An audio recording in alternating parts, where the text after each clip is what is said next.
Good morning from Spa. We're here in the paddock ahead of the Grand Prix with Sergey. Morning, how are you? Good morning. Good. Nice weather. Yeah. Race day. Ready. I mean, the weather is the big talking point as usual at Spa, isn't it? I don't know, how many times have you been here and had a full dry day? Because it doesn't happen very often. Because there's always some rain somewhere like we had yesterday. Actually, I think most of the race weekends I did here been fully dry. Oh, you've if I been lucky. remember right. So yeah, I've been lucky. Yeah. So let's talk about yesterday. How was qualifying from your standpoint? I mean, good and bad at the same time. I think in terms of the progress, it was some good things. I think the knowledge, B. well, big one. Yeah, it's a B in my face. Anyway, carry on. Sorry. Yeah, the knowledge we got through the recent months, let's say recent weeks, did help us a bit. There is a bit of a progress. There is a bit of a stable, understandable, predictable platform to work with. We honestly were expecting to squeeze a bit more performance from it yesterday. But again, don't get me wrong, I mean, it felt not that bad up to the moment you look at the timesheets, honestly. I mean, we had some issues in Q1, then it made us a bit confused for Q2. So, I mean, another, 2-3 tenths to gain in an ideal world. I'm afraid many people could say the same. But still, it would far not be enough. And that's the most confusing thing, honestly. Yeah. We've got obviously two tracks back to back where straight line speed is massively important here, and Monza next time even more so. What have you and the team done? Can you explain to people at home a little bit on, how do you take the downforce off? How does it work? How does the car feel when we come to these sort of circuits? I mean, for sure it's very sensitive to the drag downforce combination. Fortunately, we're not the quickest car at all this year. If to be honest, we're probably even, we're completely on another end, which is definitely not helping us here, which is going to be even more of a problem in Monza.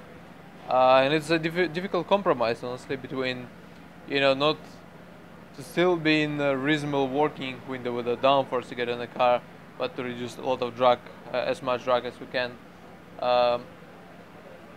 Again, I don't think we really match that with the package we have. I don't really think we match that perfectly, but again, with the parts we have, we're kind of squeezing the best. But if it's enough, I'm not so sure. Okay. Well, listen, good luck for the race today. I'm going to take that away from you. Thank you. And good luck. Let you get ready for the race. Should we wander that way? Because I saw Claire Williams sitting here. I don't know where she's gone. She was here. Oh, no. Well, I can see them the other way. I'm just going to keep wandering around aimlessly here until I find someone who wants to talk to me. I see Lance, so should we grab him? Sorry, I didn't mean to slam the door in your face. How are you? Good, how are you? Yeah, all right. How are you feeling ahead of the Grand Prix? Obviously qualifying a little bit tricky yesterday, and it sounds, Sergey was just saying the straight line speed seems to be a bit of an issue again here. Looking forward to the race? Yeah, for sure, corner one, a Rouge, good opportunity for the start, so I'll try and do something there. You're normally quite good at that, first lap and the start. Definitely, I'll try and take advantage of, hopefully some chaos at the start or whatever, and then we'll go from there. Well, let's just take a step back. How was your summer break? Did you get a bit of downtime? Because it was pretty intense, wasn't it? I don't know about you, but that 5 races in 6 weeks with the test and everything before the summer break was pretty intense for the whole paddock, wasn't it? It was very intense, yeah, absolutely. But it was great to get a bit of time off. Good to be home, hang out with some friends, and a bit of time out of the seat was nice. And here at Spa, do you enjoy coming here? It's a great circuit in any category. Obviously, you've been here in F3 and last year, but it's a good track to drive in anything, isn't it? Yeah, definitely. It's got a great flow to it. When you hook up a lap here, it's a long lap, 7Ks. It's always quite nice, and it's one of the places where you really get to feel the car come alive because of the high-speed corners and the downforce that we generate, through those high-speed corners can be really impressive. So yeah. And today, the weather looks okay. If we pan around here, Rob, if you can show everyone at home. We got nice blue skies, sunshine across the paddock today. It's quite different to what we've had yesterday, isn't it? With the changing weather. I mean, obviously you weren't in Q3, but it was pretty tricky for them there. What do you expect for today?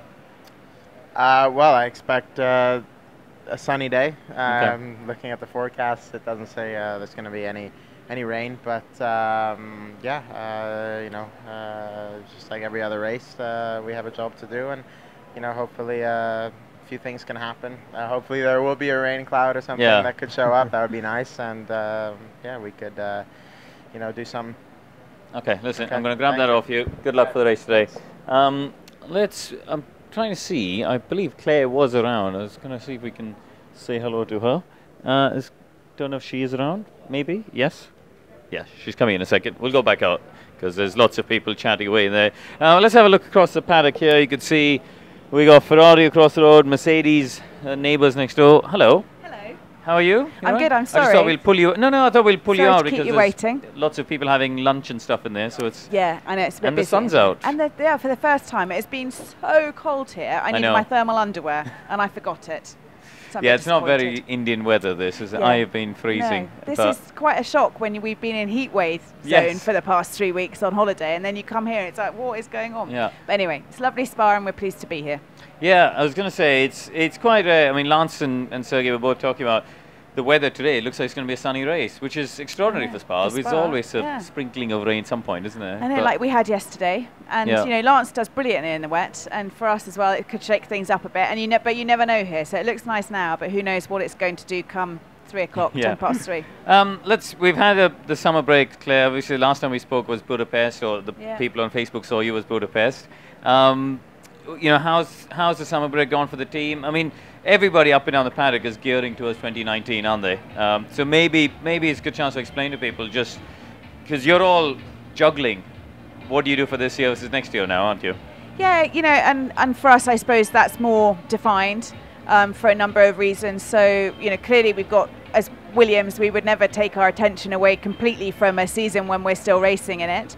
So it's important that we do the work this year to keep us where well, obviously we'd like to be much further ahead, just to keep us vaguely in contention.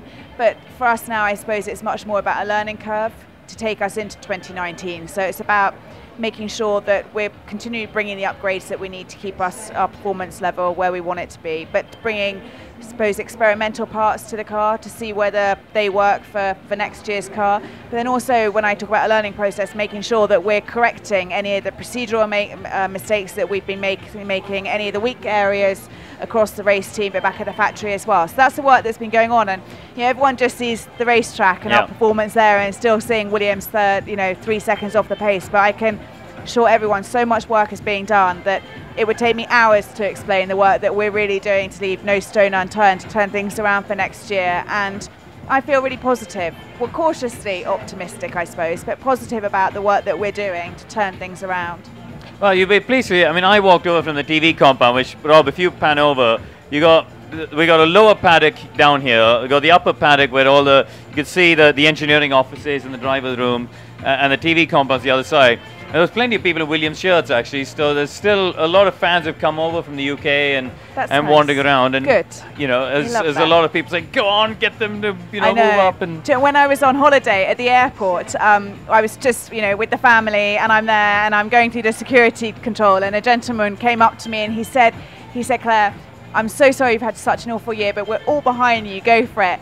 And I'm like, oh my God, it's so surreal, but it is so nice when people come up to you and say that, because at the moment I literally walk around when I go to Tesco's or whatever with my head down going, hoping no one recognises me, because I don't want anyone to throw anything at me because we've done such a bad job. So and that's not the first time it's happened, and it does brings a tear to my eye a bit, because we have got so much support. Yes, we've got criticism as well, but that's earned. But when people take the trouble to come up to you and say that, and to know that there are people out there that are, fighting our corner, it makes such a difference, and it just gives you just an even greater push to get things done and to do things that we need to do. Well, I mean, you're a tough cookie. You take the criticism. You were raised by a couple of tough cookies whose pictures are behind us. Yeah, stiff upper lip. Yeah, exactly. Yeah. Listen, Claire, thank you for your time. I think our time's up here, but we will see you all next week from Monza. Lovely. Thank you.